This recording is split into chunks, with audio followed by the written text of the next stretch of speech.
Welcome, everyone. Welcome and thank you for joining us this evening. My name is Audrey Lichter, the Executive Director of Chai Mitzvah, the Resource Center for Jewish Engagement. Today's Scholars Circle topic is Jewish Studies Under Siege, Academia's Failure to Protect Zionists, featuring Dr. Jarrod Tanny. Chai Mitzvah is a national organization now celebrating its 17th year. We are the sponsor of Scholars Circle and a Jewish resource center that focuses on building community through Jewish engagement programs.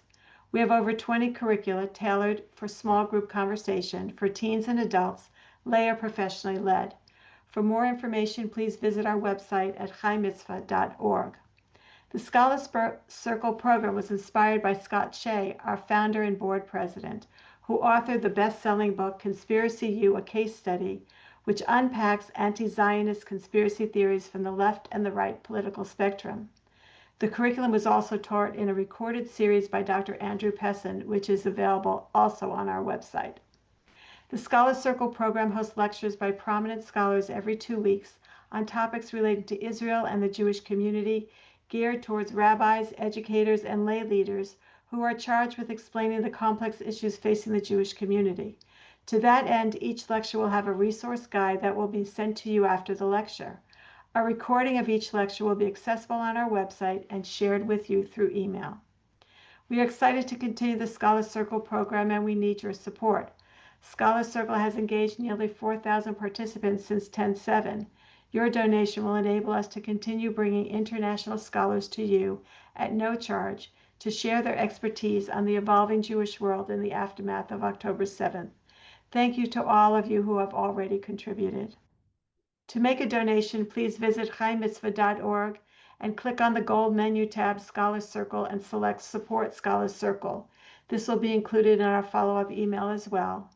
Thank you for considering supporting this engaging program. The program's recording will be sent to you via email in a few days and will also be available on our website, chaimitzvah.org. Dr. Jarrod Tanny is a professor of history and the Charles and Hannah Bloch Distinguished Scholar in Jewish History at the University of North Carolina, Wilmington. Between 2008 and 2010, he was the Schusterman Postdoctoral Fellow in Jewish Studies at Ohio University. He received his PhD from the University of California at Berkeley, focusing on Russian and Jewish history. Originally from Montreal, Canada, he completed his MA at the University of Toronto and a BA at McGill University. We welcome audience questions. Please use the Zoom Q&A box to submit them anytime. Dr. Jarrod Tanny, welcome to the Scholars Circle. Thank you so much for having me here today. Thank you, Audrey and Simon, for inviting me. I'm going to turn on screen share in a second since I have a PowerPoint slide. And thank you to my students. I know there's a couple of them in the audience tonight, so it was worth sending the link out. I'm going to turn on screen share and start my PowerPoint. All right. Well, my talk focuses on left-wing anti-Semitism in academia, which exists primarily today, as many of you know, under the guise of anti-Zionism. This is a problem that's really grown significantly in the past 10 to 15 years or so, but really it has become a major problem since Hamas's mass killing operation of October 7th. But the pieces were in place long before that. Now, I won't just be speaking about the academic left in general. I'll be addressing how this has become a major problem in my scholarly field, which is Jewish studies. Jewish studies has not only tolerated what they claim is nothing more than, quote, criticism of Israel, and we will see why it's not, but has become deeply complicit in legitimizing and even propagating this new form of Jew hatred.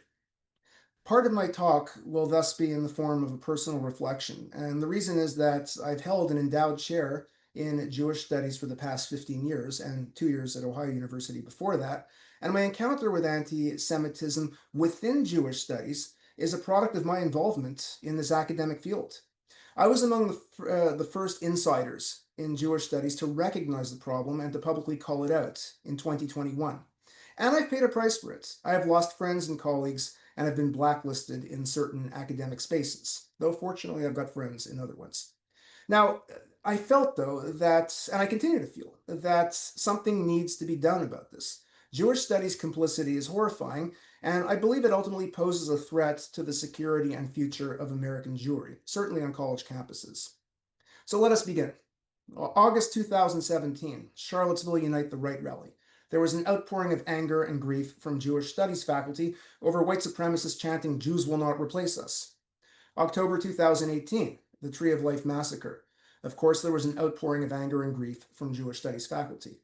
May 2021, threats and violence in the diaspora against Jews because Israel was retaliating against Hamas's many rocket attacks. Now, that is obviously paled in comparison to October 7th, but at the time, it caused a major international uproar.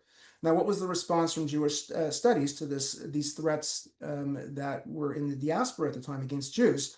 What they did was they wrote a collective letter from over 200 self-professed Jewish studies experts blaming Israel for all that had transpired. Now, when that happened, I published an op-ed in the Times of Israel titled "Jewish Studies, You Have Failed." I continue to stand by that statement today. In fact, everything that has happened since 2021 has confirmed what I wrote. October 7th should have been a wake-up call for Jewish studies faculty, especially once the all-too predictable campus protests exploded, and our colleagues stood with the protesters who wouldn't even condemn Hamas for what they did. Now, sure, a few Jewish studies professors have woken up and now speak publicly about their sense of betrayal, and I count those people among my friends, but the majority have not. In fact, since October 7th, the anti-Zionist Jewish studies scholar activists have doubled down.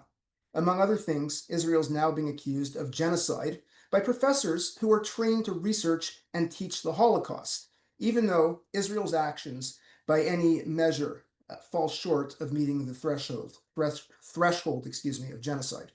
So why is Jewish studies doing this? Why is Jewish studies alone among these so-called identity fields in demonizing the community on whose behalf about whom they teach and on whose behalf they're supposed to, speak?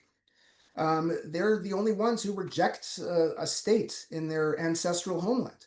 Now, can you imagine an Islamic studies program publicly condemning on a daily basis the violence, misogyny, and homophobia that are systemic in many Muslim countries? They would never do so.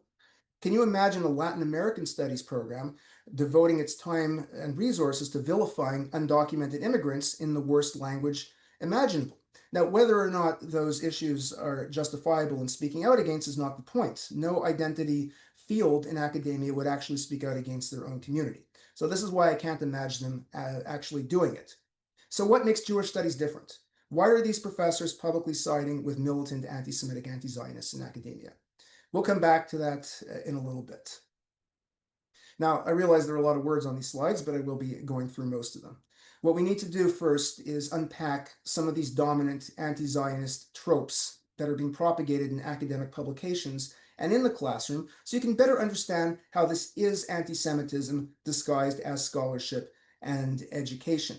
I know some of this might be familiar to you, so I won't spend more than 10 minutes talking about it, but some of this needs to be reiterated and underscored. Are any of these slogans familiar to you? Palestine is a queer issue. Palestine is a disability issue. Palestine is a climate justice issue. From Standing Rock to Palestine, our lands are not for sale. These are just some of the slogans, and there are many more we frequently hear that are popular among scholar activists working against Israel. Now, each one of these slogans links people's territories and phenomena that have absolutely nothing to do with each other. For this reason alone, any respectable academic should reject them entirely. They have enough training to know that their theories do not hold water. This is what's called intersectionality, as interpreted on campus today, regardless of the term's original meaning, and it is a distortion of the term's original meaning. And its proponents claim that all oppressions are linked. Unless everyone is free, nobody is free.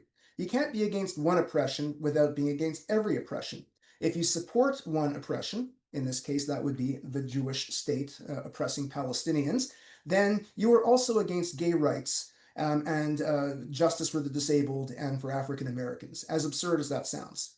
Now, this is the only foreign conflict that's brought into the discourse, and for this to have relevance for Israel-Palestine, Israel and its supporters must be centered as universal oppressors. Scholar activists have achieved this through these ideologically driven frameworks that simply do not hold up under scrutiny. But among the radical left, facts do not matter. Feelings are what count. I should add that that applies to the radical right as well. Now, for the Nazis, it was not enough that the Jews were an evil ethno-national community and a subhuman degenerate race. The Jews had to be powerful, global, conspiratorial, and the beneficiaries of an ongoing apocalyptic transnational war. It was ultimately a political charge against the Jews. Similarly, for the anti-Zionist left, Israel and its supporters must be global, conspiratorial, and the chief beneficiaries of the so-called global systems of oppression against which social justice scholar activists fight. It is no accident that Israel, the Jewish state, is the only foreign country routinely vilified in the platforms and statements issued by domestic social justice movements. And in academia, anti-Semitic tropes are often anchored in scholarship that claims to reveal how these so-called Zionists afflict the world, and that what they do is connected to inequity and suffering in America itself. Let me expand a little bit on how the left frames this, and these are just some examples. First, Zionism is an assault against indigenous peoples, a form of white racism against people of color, and an instance of European imperialism. Well, according to this logic, Israel was constructed through the same historical processes that led to the colonization of the Americas, the genocide of Native Americans, and the enslavement of Africans. Palestinians are what they call indigenous people of color, a very absurd construct in this case, and their liberation is connected directly to justice for Native Americans, Black Americans, and anyone else who is not white. To quote the mayoral candidate, oops, I better change my notes. To quote the mayor-elect of New York City, quote, "When the boot of the NYPD is on your neck, it's been laced by the IDF." Second, Jews are the beneficiaries of structural racism in America, and they mask this by claiming to be the victims of oppression.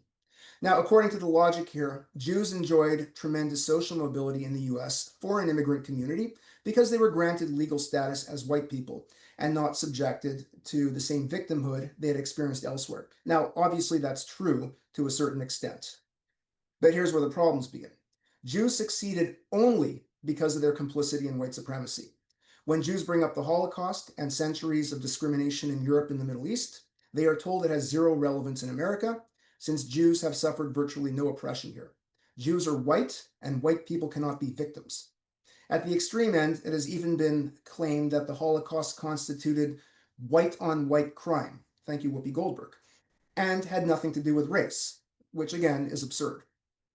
Third, Palestine is a queer issue, and Israel is guilty of perpetuating homophobia. And this charge has been around for a good 20 years at this point. So according to the logic here, Israel is what they call pinkwashing, using its so-called gay liberation practices. Come to Tel Aviv, the gayest city in the Middle East, and they do this as cover to oppress Palestinians.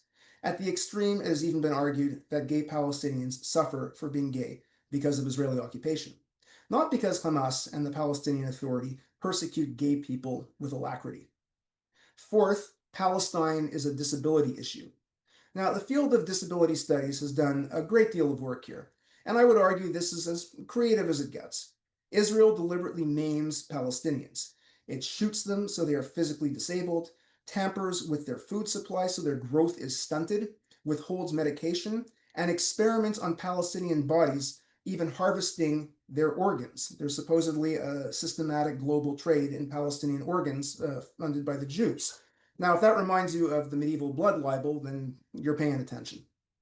Fifth, Palestine is a climate justice issue because Israelis poison the Palestinian landscape to render it uninhabitable. And keep in mind, this charge predates the aftermath of October 7th.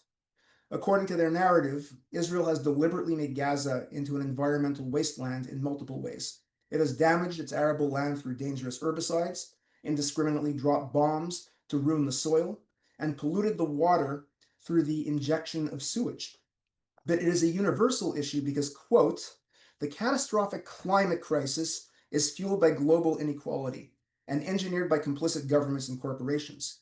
And warfare, a pillar of Israel's economy, is one of the world's most polluting industry." So in other words, we are living in this great climate emergency, which is probably true, from America to China, and Israel's occupation of Palestine is leading the way in decimating our planet.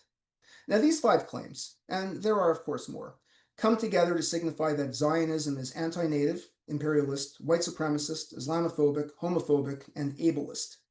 Intersectionalist social justice cannot be achieved at the global level until those guilty of impeding social justice, Israel and its Jewish supporters abroad, are quashed. To quote a 2020 tweet from the notorious ex-academic who became a bus driver and then I think is now an academic again in Egypt, Dr. Stephen Salaita, and I quote, "If you're serious about a safe, more livable world, then ending Zionism needs to be part of the calculation." And to paraphrase the commencement speech from a CUNY Law School graduate from May 2023, and some of you might remember this, she said, quote, "We must fight against the global threat of racism, imperialism, and Zionism." So, does this constitute anti-Semitism? I say unequivocally that it does. Israel isn't merely being held to a double standard, which I think is bad enough, but the apologists for all this, they claim this is a double standard, and the reason for this is that Israel is disproportionately being targeted because Israel receives so much aid from America and is never sanctioned for its alleged crimes, and that's why Israel is being held to a higher standard. But I think the above examples demonstrate that it's not just about a double standard. It's about Zionism and Israel being centered as key players in sustaining and even instigating these so-called global systems of oppression. And here I have slides from 3 different times and places. Now, since that speech of the CUNY Law School graduate in May 23, I have repeatedly demanded from Jewish studies scholars to explain how Zionism is a global threat. Is Zionism colonizing Africa and Asia? Is Zionism destroying the movement for Black justice in the United States? Well, I mean, according to Zoran Mamdani, it is. Is Zionism oppressing immigrant communities in Europe? There are approximately 5 million Palestinians in the West Bank and Gaza, and approximately 9 million in the diaspora, the vast majority of whom reside in neighboring Arab states. Now, even if we were to accept the premise that Israel is responsible for the oppression of 14 million Palestinians, which of course is not true, but let's allow that for a second here, this is still a far cry from a global threat. No, this is in fact Nazi language, the idea of a global Jewish conspiracy. And this in fact closely resembles the language used in the USSR in the post-Stalin era, at a time when they relentlessly persecuted Jews under the guise of Zionism, calling, as this image on the upper right suggests, Zionism, among other charges, that Zionism is a weapon of imperialism. Now, you'll note that they're using the spider image, which is a classic anti-Semitic image, that along with the octopus of Jews controlling the world, and they're saying Zionists, but let's be honest here. Look at the spider, look what he looks like, that's a Jew. So, in fact, the anti-Zionist language of the academic left does almost word for word resemble the rhetoric used in the Soviet Union. The USSR was officially an anti-racist state, which meant it could never target Jews for being ethnically Jewish. And indeed, if you look at the early history of the USSR, and much of this is lost on people. Now, it was a violent, repressive state, absolutely, but they were genuinely against discrimination against every community, and they actually did a great deal in the early days to fight anti-Semitism. But that changed in the post-Stalin era. Nevertheless, it was still officially an anti-racist state, so they attacked Zionism, which in practice meant that every Jew in the USSR was suspected of being a covert Zionist. So, where is Jewish studies in all this? Why have these cowards, and they are cowards, remained silent, or have gone along with it publicly? Now, to answer this question, I'm going to switch gears a little bit and tell you the story of how I became aware of the corruption of Jewish studies and got sucked into this world of Zionist activism, irreparably changing my academic trajectory. I'll just add as an aside that this is not what I work on in terms of scholarship. In fact, my area of research is primarily Jewish humor. Just to self-promote myself, I published a book called The Seinfeld Talmud a couple of years ago, and I just published a book of satire called Tales of a Yid in Dixieland about my experiences of being a Jew in the South. And I do make fun of the anti-Zionists in there as well. But this is deadly serious stuff I'm talking about here. Now, also, when I embarked upon my academic career in Jewish studies more than 20 years ago, I really never expected to find myself on the front lines of defending Jewish students and scholars within the Academy from Anti-Semitism. This is not what I expected. I feel a little bit stupid about it for not having foreseen it, because I did my PhD at Berkeley, which, as most of you know, led the way in making anti-Zionist discourse and bullying fashionable and respectable on college campuses across the country. But at the time, all that was background noise to me. In those days, I hung out with the Russian historians. We had a very nice group of 16 to 18 graduate students, 3 or 4 professors, and they had little interest in any of this stuff. They were more concerned with doing what scholars are supposed to do, producing scholarship that is not compromised by activism or predetermined by an ideological agenda. And of course, it being Russian history, we drank a lot of vodka, so it was fun. Now, I could have easily ended up being hired for a Russian history position. But because of the state of the academic job market in 2008, I was hired for Jewish history. Now, don't get me wrong here. I am equally trained in both fields, and I genuinely enjoy teaching Jewish history. But I spent my time in grad school among those who studied the former Soviet Union. I knew there was a problem over in Jewish studies, but I largely kept away from it all. Now, I'm mentioning this again because I need to underscore that I entered Jewish studies without having any sort of Zionist activist agenda. Now, sure, I've always been a Zionist, and one that is critical of the state of Israel. I've no problem criticizing its government, and I'm outspoken about that sometimes. And I've taught a course on Zionism in Israel every few years since 2009. And I don't hide behind, denying Israel's involvement in unsavory things. I teach history honestly. But I'm also very fortunate to teach at a university where anti-Zionist activism is not an issue, or at least it wasn't before October 7th. And even since then, it's been mostly quiet. My students don't believe that Palestinian freedom is inextricably linked to Black Lives Matter, climate change, and LGBT rights. They would be perplexed if someone suggested there is a relationship between any of these things. My colleagues in the history department are wonderful, and as far as I know, they don't waste any of their time on this stuff either. In fact, I asked an American historian in my department who's gay, not to tokenize gay people here, of course, about what are his thoughts on Queers for Palestine, and he said the whole thing makes absolutely no sense to him.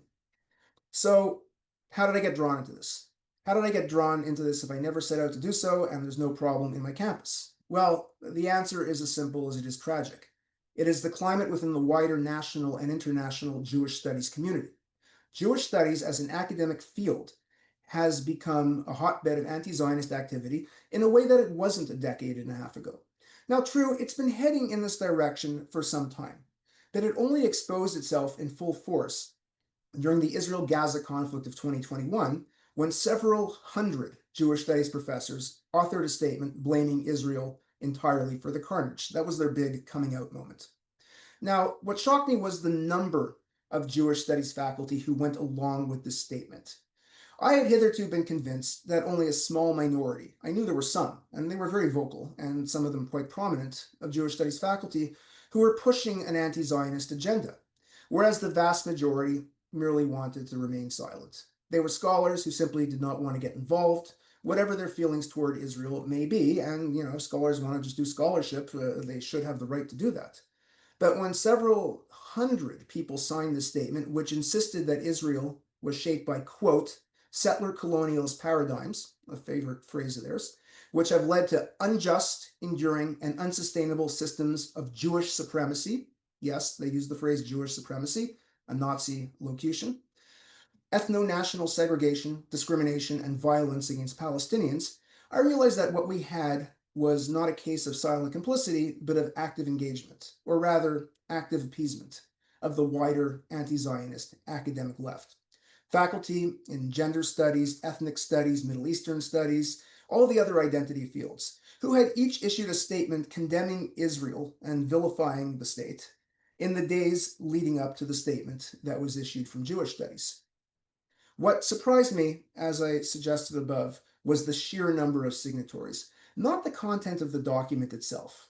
Now, I was not surprised by the words of the statement because it had already been 4 years since I had my first of several confrontations with other Jewish studies scholars, not merely over Israel, but over their utter refusal to acknowledge the anti-Semitism of the left that was growing exponentially in the early days of the Trump era. And that's key for me. I'm all for a healthy debate about Israel. I don't personally like the current prime minister. I'm not afraid to say that. But when it bleeds over into anti-Semitism, especially domestically, and they don't say anything about it, then we have a problem. So in early 2017, I was invited to join a Facebook group called the Jewish Studies Activist Network, whose stated purpose was to, quote, fight fascism in America. Now, at the time, I was somewhat skeptical of the entire Trump is a fascist mantra then making its rounds. But I nevertheless recognized the burgeoning threat of the right in this country. So I joined the group. How could opposing fascism, or whatever they want to call it, be a bad thing? What's wrong with condemning the inhumane treatment of immigrants at the border and the hounding of anyone suspected of being anything other than a true American? Now, at that time, I was a Canadian here on a green card. I've since become a citizen. So joining such a group was almost a no-brainer. But it became clear to me pretty quickly that the group, all Jewish studies faculty, many prominent ones, I realize I'm saying prominent Jewish studies faculty quite a bit, but it is the best way to describe these people, people whose scholarship I rely on to teach my classes, had a very different agenda that was never explicitly stated, or at least it wasn't stated at first. Their agenda was anti-Zionist, perhaps out of conviction, perhaps out of a desire to demonstrate to the larger American left that Jewish studies was on the side of anti-imperialism and anti-racism, and willing to speak out against what they called Zionist apartheid, among other things, even if it meant looking the other way in the face of anti-Semitism emanating from the left. Why? Well, David Hirsch, a sociologist from Britain, argued around 2022 that signing off on anti-Zionism in academia is the price of admission into leftist academic circles. If Jewish studies scholars insist that anti-Semitic tropes propagated by Ilhan Omar, Rashida Tlaib, Mark Lamont Hill, Peter Beinart, Zoran Mamdani, and whomever else are not actually anti-Semitic, then what's there to argue about? And Jewish studies can thus be granted entry into the academic social justice club. So Jay Sand's agenda became abundantly clear over the next few years, based on the conversations that took place within the group and the statements that they ultimately issued. They love issuing statements. They spoke out against, and I'm not necessarily, opposed to some of these ideas that they propagated. It was just their consistent attacks on Jews that they were doing publicly in front of non-Jews. So they spoke out against Ken Marcus, his appointment to the Department of Education, and Ken's done a hell of a lot of good. They condemned David Friedman as the selected ambassador to Israel because he was allegedly a racist. They rejected Trump's executive order against anti-Semitism, which was much needed in 2019. And of course, they opposed the transfer of the American embassy to Jerusalem. Did they ever speak out against anti-Semitism? Yes, but only if it came from the political right, that is to say, from white supremacists. But in the summer of 2017, all that lay in the future. And I naively assumed that the Jewish Studies Activist Network would be willing to take a stand against the anti-Semitism of the left, if it were abundantly clear that innocent American Jews were bearing the consequences of it. So I had a handful of incidents before I was excommunicated through a rather cold and impersonal text message. Now, of course, I never thought that JSAN would be Israel advocates, and I wasn't that naive. But the very idea that the loudest collective voice in Jewish studies would become tolerant and even complicit in left-wing anti-Semitism was really beyond the limits of my imagination. Now, many of you might remember, or maybe you don't since it's already been 8 years, but in the summer of 2018, there were several altercations involving the bullying of LGBT Jews. Most notorious was the ejection of a contingent of LGBT Jews from the Chicago Dyke March. I think it was either in late June or early July. Why were they ejected? Well, they had the chutzpah to display a rainbow flag with a white Star of David over here on the right. Now, let's be clear here. That isn't an Israeli flag. That is a rainbow flag with a Jewish symbol that has been a Jewish symbol for several thousand years. But the flag allegedly represented apartheid and imperialism, and many involved with the march found it triggering. What about Palestinian flags? Well, the Palestinian national flag was more than welcome. They didn't bother to consult Jews as to whether they found it triggering at all. But earlier in the summer, there was a more troubling incident at an Israeli Day parade in New York, which the anti-Zionist organization Jewish Voice for Peace, which is not for peace and barely Jewish, decided to disrupt. As shrewd militants out for blood and maximum payouts, like all militants do, they decided to go after the most vulnerable in the parade. And this was a contingent of gay Jews. Many of those who were targeted were, in fact, Orthodox gay Jews, some of whom had just come out or were in the process of coming out. Many were out in public as proud gay Jews for the very first time in their lives, after having grown up in what was ostensibly a homophobic religious world. Now, it should have really been one of the greatest days, of their lives, being Jewish and queer and perhaps Orthodox out in public. But JVP sent in their thugs, who proceeded to harass, taunt, and bully them. They deliberately chose them because they were gay and perhaps because they were Orthodox. This made them especially vulnerable. And anyone who was fighting against all forms of bigotry, which JVP claims to do, should have been supporting them. But these guys were also Zionists. And according to the twisted logic of Jewish Voice for Peace and like-minded activists, this negated any support they should have received for being Jewish and gay. They were no better than any other Zionist, imperialist, Palestinian oppressors. Perhaps they were even worse, because as Jewish supremacists, as they were labeled, they were betraying their natural allies in the gay community, queers for the liberation of Palestine. So this made them fair game. Now, when I read about what happened, I brought up the issue in the Jewish Studies Activist Network.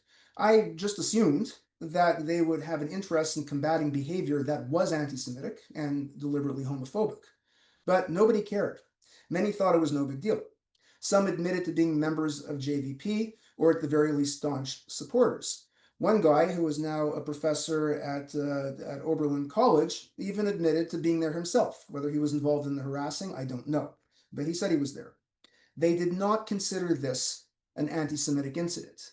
It was at worst legitimate anti-Zionist politics that perhaps got a little bit out of hand. Now, like many people who don't know when it's time to get off social media, I persisted in arguing.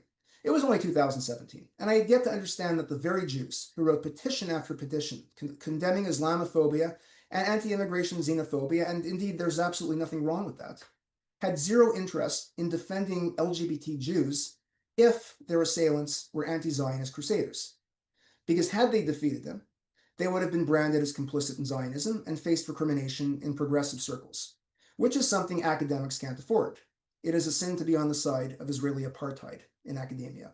So, as I said, I was eventually thrown out of the network after I brought up another incident involving anti-Semitism from the left.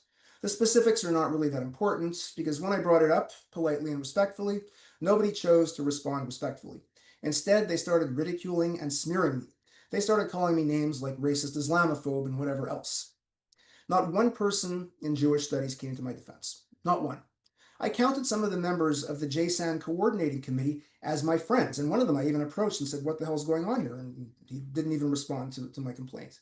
Now, these guys owed me support, not because of the position I took, but because of the way I was treated by the people who attacked me. I no longer count these people as my friends or my colleagues. Now, I realize this hardly rises to the level of cancellation and harassment that so many other academics have experienced, both from the left and increasingly from the right. However, if this were an in-person presentation, I would suggest that you buy me a drink at the bar afterwards, but it's not, unfortunately. But my point here is that it placed me on the path to becoming somewhat of a pariah in Jewish studies, or at least among powerful people in Jewish studies, the very ones who are vocal and militant in their anti-Zionist politics. I know one prominent professor has made a number of calls to people, telling them not to have anything to do with me. Unfortunately, I can't come public with that because I can't jeopardize my friend's career. I will add, though, I do have written evidence in the form of a tweet from someone else that was quickly deleted, but I grabbed it, that there is a blacklist against me in Jewish studies. So what had I done to deserve ostracism in my chosen academic field? I had chosen to speak out against anti-Zionism because it all too often bleeds into anti-Semitism. It jeopardizes the security and vilifies the identity of American Jews, especially on college campuses. And I've called out Jewish studies as a field for either remaining silent or for going along with the progressive line in academia, even when all evidence points to anti-Semitism. The public looks to us, to Jewish studies professors, as the guardians of Jewish knowledge and practices. People turn to us whenever anti-Semitism rears its head, whenever violence breaks out in the Middle East, whenever they have a question about what we do on Christmas, or whenever there is a political dispute that intersects with Jewish issues, which seems to be a daily matter at this point. This is why in statement after statement, these self-professed experts begin their document with the words, "As scholars of Jewish studies, we insist that ... They abuse their expertise, their training, their academic credentials for political ends and possibly social mobility in academia. Now, unfortunately, one of their political ends is to be welcomed into the wider progressive movement that has inundated college campuses, for whom anti-Zionism is the ticket of admission. Now, I originally wrote large chunks of what I just presented in 2022, predating October 7th by a year and a half. We might call this a prehistory of the post-October 7th Academy. And I am a historian, so I do believe that it is always important to document the roots of any catastrophe. And indeed, anti-Semitism, both on and off campus, has only gotten worse. So I'd like to give a few concrete examples of what's happened since then, and then finish up and hopefully get some questions from everyone. Whoops. First example, shortly after October 7th, Black Lives Matter Chicago issued a meme online featuring a Palestinian paraglider stating that they stand with Palestine. Let's be clear here. This doesn't mean they support a Palestinian independence. It means that BLM Chicago supports Hamas terrorism. They support the massacre of Jews. I have seen this image circulate, in fact, on social media just last month, not from BLM, but from just other, activists. They were circulating it on the anniversary of Yahya Sinwar, the architect of October 7th, on the anniversary of his assassination. Next, a colleague of mine who teaches at Reed was quoted in the school newspaper on the conflict and confrontations on his campus. He is in Jewish studies, and they wanted to get someone in Jewish studies' opinion. Now, the paper received numerous complaints immediately, stating that he is a Zionist and they have no business giving him a platform. A day or so later, his words disappeared from the article, with an apology stating that they were unaware of his Zionism. This is what they did in the USSR. They silenced and erased the words of anyone who was not following the party line. And the party line in this case is the liquidation of Israel. Ironically, my friend is an immigrant and from the former Soviet Union. So again, where is Jewish studies here? Well, from October 23 onwards, hundreds, perhaps over 1,000 Jewish studies professors publicly and repeatedly blamed Israel, eventually, calling them genocidal and whatever else, and they demanded an immediate ceasefire. Now, of course, a ceasefire is all well and good, especially since they did, of course, demand the return of all hostages, but they made no mention of dismantling Hamas. Any condemnation of Hamas was always followed with a but and a however. Now, of course, this would set the stage against future attacks, for future attacks against Israel. So in effect, they were demanding that Israel concede to Hamas, despite the brutal massacre and rape of peaceful Israeli citizens. Some Jewish studies scholars have gone much further. Professor Omer Bartov at Brown, who is one of the top Holocaust, or at least he was, one of the top Holocaust historians and experts on genocide in the country, has been publicly accusing Israel of genocidal intent and carrying out genocide in Gaza, nonstop, relentlessly, articles in the New York Times and wherever else. And he completely ignores the genocidal intent of Hamas, which of course is explicitly stated in their 1988 foundational charter. He supplies virtually no evidence to corroborate his claims, and as someone who, I don't research the Holocaust, but I do teach it every semester, so I do have expertise in it, I could take his claims apart very easily in 5 minutes. Another Holocaust scholar named Raz Siegel, who's not as eminent as Bartov, but has become pretty notorious now, he wrote an op-ed called A Textbook Case for Genocide. No, he didn't write that piece in 2025. He didn't write it in 2024. He wrote it on October 13th, 23, before the IDF had even launched their operation, when it was mathematically impossible for Israel to have been committing genocide. Well, here are Bartov and Siegel sitting in a college encampment surrounded by activists, soaking up the spotlight. It looks like this could be a shot out of Woodstock after Crosby, Stills, Nash and Young finished playing their set. A lot less fun, I would guess. Next, in 2024, Professor Michal Raucher at Rutgers penned an op-ed accusing Jews of sensationalizing anti-Semitism. Let me quote one passage from her piece. Quote, "Sensationalist reports of campus anti-Semitism harm Jewish studies by making it more difficult for them to reap the benefits of a college education. The danger of this kind of inflammatory rhetoric is that Jewish students come to see everyone on campus as a potential threat. Rumors about left-wing professors who might grade Jewish students harshly, which has been documented, have kept Jewish students from taking certain classes. Text messages and emails that warn about protests on campus, and this is the important part of the quote, that might terrorize Jewish students, discourage them from being curious about their peers. Curious. So in short, This Jewish studies professor is insisting that her Jewish students, out of curiosity, show up at demonstrations where people are chanting Palestine will be free from the river to the sea, and far worse, globalize the Intifada. She is in effect throwing her students into a prospective sea of violence.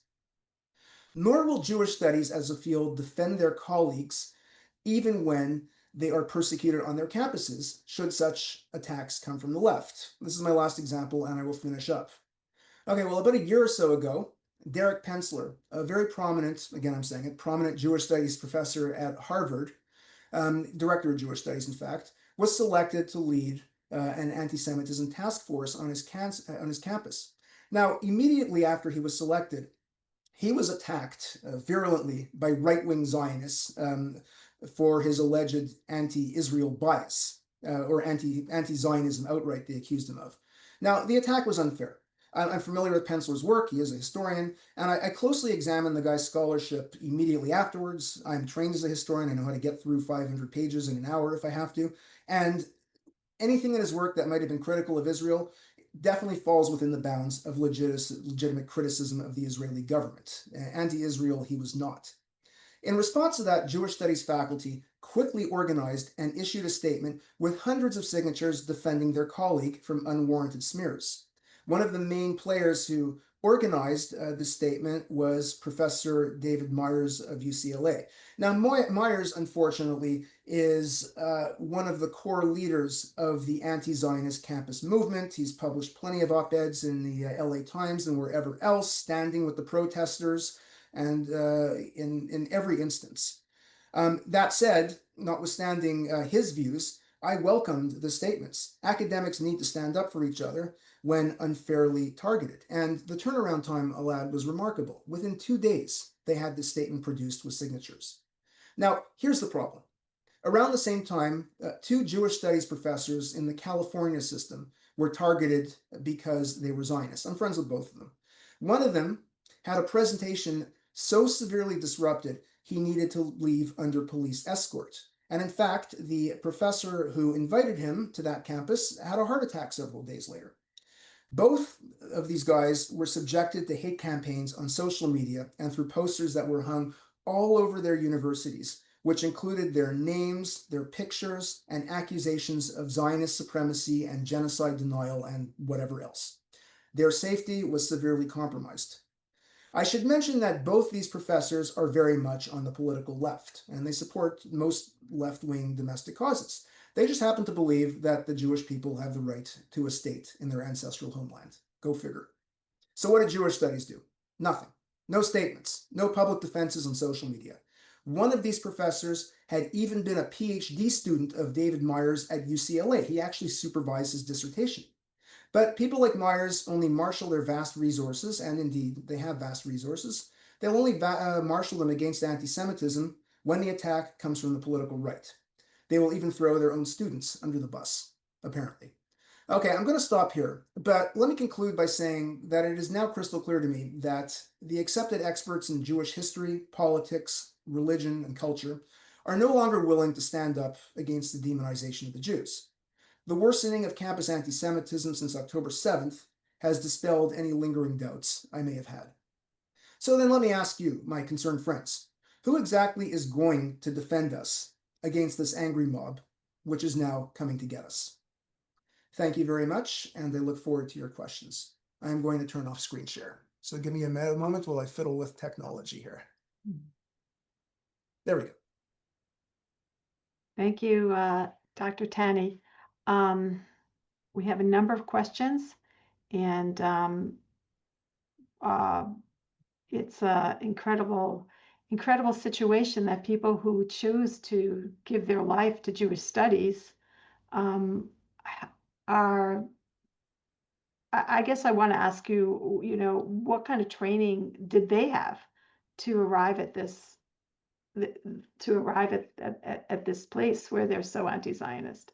That's a great question. And notwithstanding a few of the key players being trained as historians like Omer Bartov and David Myers, The majority of them are not in the discipline of history. We historians are usually concerned with facts, and I've noticed a lot of them are trained in fields like comparative literature, anthropology, religious studies, American Jewish religious studies in particular. The ones who do Russian Jewish history are, for the most part, relatively quiet. They don't get involved in any of it. So some disciplines are worse than others. Now, the thing is, the way Jewish studies works in the academy, which really wasn't an academic field until the 1960s in any meaningful way, is that many people are hired by Jewish studies programs, so they're not actually housed in their various departments, and that puts them in a very complicated situation. It also means that people, even though I am housed in the history department, not in a Jewish studies program, I still, don't really define myself, even though I'd like to, as a historian who happens to teach about the Jews. I'm a Jewish studies professor. I'm the only one on my campus. I teach all the Jewish studies courses. And in that sense, I'm very much like, the Africana studies professor or the Latin American studies professor or the gender studies professor. So very interdisciplinary in a way that not every other academic field is. So their training varies. Their statements all suggest they have expertise in everything. And may I suggest that if you write your dissertation on Yemenite liturgical music, you are not an expert on genocide. Mhm. So there are many questions, and we'll try to get to a bunch of them here. So let's start with Daniel Engel, who asked, did the rise in anti-Semitism occur after 10/7 or instead after Israel's response to 10/7? Well, as I quoted that piece from Raz Siegel, he was accusing Israel of genocide immediately afterwards. And my lecture, I mean, the incidents that I described initially all occurred before October 7th, the early ones that I talked about, my encounter with these people. So it's been an issue for a fair number of time. The real uptick was after Trump got elected because the country became very polarized. And since it was clear, without getting into anything about Trump, because I don't want to, but it was clear that he was going to support Israel. And this made it very easy for the left to align Trump and Israel in their minds. It made them easy to actually, attack Israel in conjunction with attacking Trump, whether justified or not. So it's not a product of October 7th. A colleague of mine came to my campus and his talk was disrupted. And he talked about the genocide charge against Israel going all the way back to 1948. So this was an existing trope. And people like Raz Siegel just kind of latched onto it before the fighting on the ground took place. So, even, and again, I will repeat, Israel did not commit genocide there. It falls short in many respects. But even if it was committing genocide, they were already accusing it before it even happened. So it was a predetermined outcome in many respects. Right. So somebody asked the question, could you give he said, are most or all Jewish studies academics Jewish? Yeah, the majority are, which is, it's a little bit ironic because it's always been that way in Jewish studies, and Jewish studies has tried, and I should hope that non-Jews feel welcome to come into Jewish studies. Jewish studies has made an effort in the past 20 years to open it up to non-Jews, which is ironic because the other, so-called identity disciplines have been going in the other direction. So, a lot of people believe, well, you can't really teach Africana studies if you're not Black. Mm-hmm. I push back against that, whether it's about the Jews or or about African American history or African history. I believe that anyone with expertise should be able to teach anything they want. So yeah, it's still disproportionately Jewish to this day. Some of it makes sense. People are attracted to their own area if they want to go into this type of academics, and also if you had a Jewish upbringing, I mean, you got at least rudimentary Hebrew and probably had a bar mitzvah and you have a familiarity with the culture which makes it easier to transition into it. Um, so can you speak a little bit about why it matters? Maybe this is just infighting in academia. Why is this so incredibly serious? Okay. Well, if it were just infighting in Jewish studies, that would be fine. But my point here, or one of the points I was trying to make, is that Jewish studies is amplifying the voices on the left who are not in Jewish studies. And we saw what they did to campuses in the past couple of years. It's spilling over into activism in the streets. Zoran Mamdani got elected mayor of New York. His father is very eminent post-colonial studies professor. So academic adjacent people are very much involved with this. And look, in the Third Reich, in Nazi Germany, the main backers of Hitler's anti-Semitism came from the universities. They were disproportionately educated with law degrees and PhDs. The average voter did not vote for Hitler because he was an anti-Semite and because they really subscribed to his, genocidal apocalyptic program. Though the people in the universities did, though. So the educated class does matter to a large extent. With Jewish studies, since they're sending this message that it's okay to the non-Jewish studies people, even if the Jewish studies ones are not being anti-Semitic, just, anti-Zionist or criticizing Israel, they're suggesting that the anti-Semitism of the non-Jewish studies people is okay. Now, on my last slide, there was an image. I blotted out her face because she might be a student on my campus. Who was at my non-Jewish, I could tell, was at the talk that was disrupted last year by my friend Norman Goda, and she was holding up a sign that said Raz Siegel says this is genocide, the professor I just mentioned a minute ago. How does Raz Siegel even come to this non-Jewish student? Where would she even have known about him? Not in my Holocaust class. I'd remember her if she took my Holocaust class. So, but the fact that she was holding that sign and she was able to, basically say, hey, I'm not being an anti-Semite. A Jewish studies Holocaust professor who is from Israel and presumably served in the IDF is saying that it's genocide, then it has to be okay for me to say it. So it does make a difference. It absolutely makes a difference. So we've been accused of this a little bit. So could you speak a little bit about what's going on the right? Yeah, Regarding the Jews? right. Okay, regarding the On the Jews, campus, is there anything on the campus that you could speak of on the right side of the political spectrum? no, there isn't. And because I mean, academia is on the left, and they've always been on the left, and the ones who are on the right, are not anti-Semitic at all. So there's been a lot of controversy on the right in the past 2 weeks with the anti-Semitic MAGA wing, and there is one. People like Tucker Carlson and Nick Fuentes, who are just outright outrageous anti-Semites, and Tucker Carlson's more and more heading in that direction. And there have been the people who like the Jews in the right actually speaking up, and I wish the left would do more of this. The people who aren't anti-Semitic on the left actually speak up about this, who are condemning them. Now, the current administration doesn't seem to be taking a stand because obviously they want all their supporters. The current administration is also very pro-Israel, which doesn't necessarily translate into support of Jews domestically, right? They're not, obviously there's a relationship, but they're not the same thing, right? People look for allies abroad. What's his name in Hungary? Viktor Orban disseminates anti-Semitic propaganda all the time, but he's a very close ally of Israel. So geopolitics are not the same thing as domestic issues in that regard. So yes, there is a problem on the right that should have been acknowledged, and it has after Charlottesville and after the Tree of Life massacre. And unlike the left, the right has guns, so we need to worry more about that. But on college, it's not an issue because they're just not part of the academic class. There is a bias against conservatism in academia. That's been documented. You might be interested that Sarah Shmuel said, I don't have a question, but very much enjoyed listening to my professor from the years of QU 206 to 210. Actually, it was 208 to 210. I was only 2 years. Hi, Sarah. That was my student Might at enjoy Ohio that. University. My first job. She mentioned that she was coming tonight, and I'm very happy to have a student from 17 years ago. I don't even want to know how old a student from 17 years ago is today. It'll just get me depressed, but I'm happy. Thank you, Sarah. So since you have, there's some questions about socialism, and since you have a background in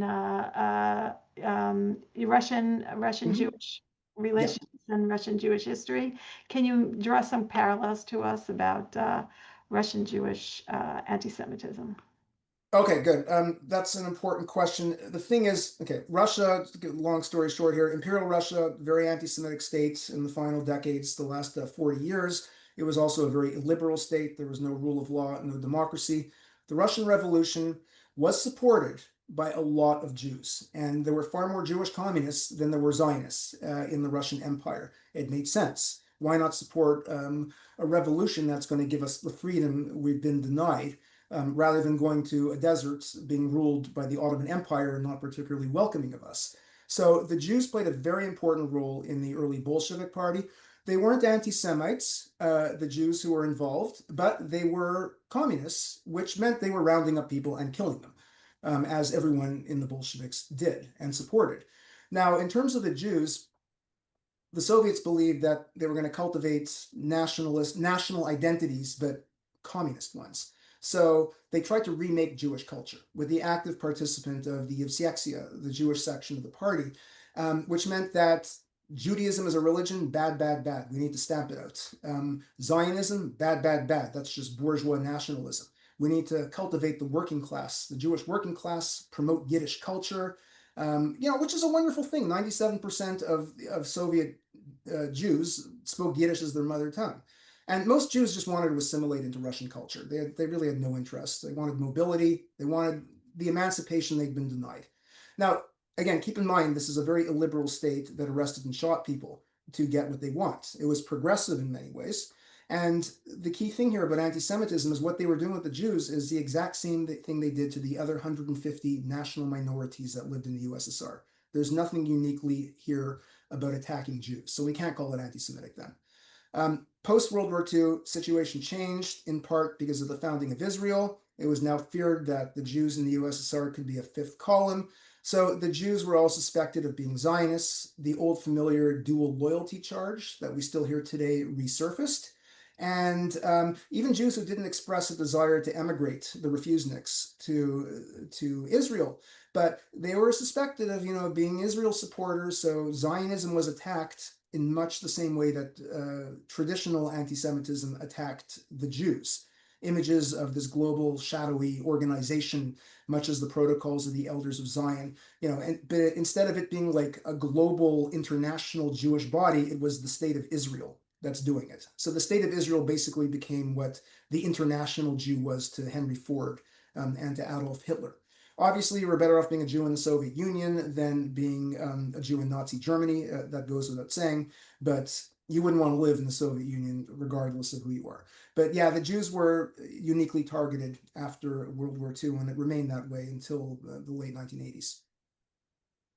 Okay, so there are a number of questions, just number of statements, just congratulating you and thanking you for your bravery and for standing up and for your activism and how difficult it is and what it has meant for your personal career, which really is extraordinary.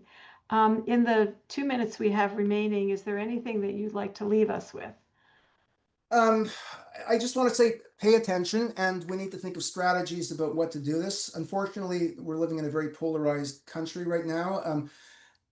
Trump appears to be intervening in academia on behalf of the Jews. I won't comment on what his intent may be because there is some dispute over that. But I will say in a general way that having the state interfere in universities is not a good thing, right? You don't want that to happen, right? Because academic freedom is important. The universities have just utterly failed at policing themselves about dealing with anti-Semitism on campus. So they have to find a way to solve that without state involvement in as much as that's possible.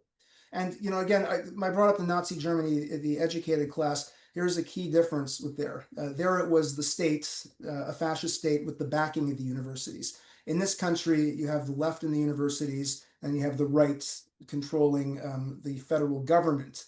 And that's actually a safeguard against either one of them getting too much power, I think, at this point. So it's a very complicated situation, and the Jews find themselves caught in the middle. We're being treated as an object in all this. Okay, so lots of work to do, and I assume there's many questions. When people get their source sheet, there's a way of getting in touch with you if they want to continue and ask you more. I assume that would be fine with you. Absolutely, for sure. Yeah. Okay, okay. So thank you so much for this really informative lecture.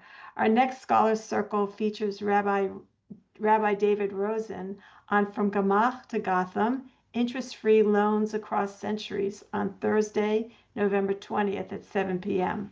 So we're going to take a deep dive into the Free Loan Society of New York and its and how it impacts how people view Jews in New York. And so it's going to be a very interesting historical perspective, and also learn more about the whole history of the Jewish Free Loan Society.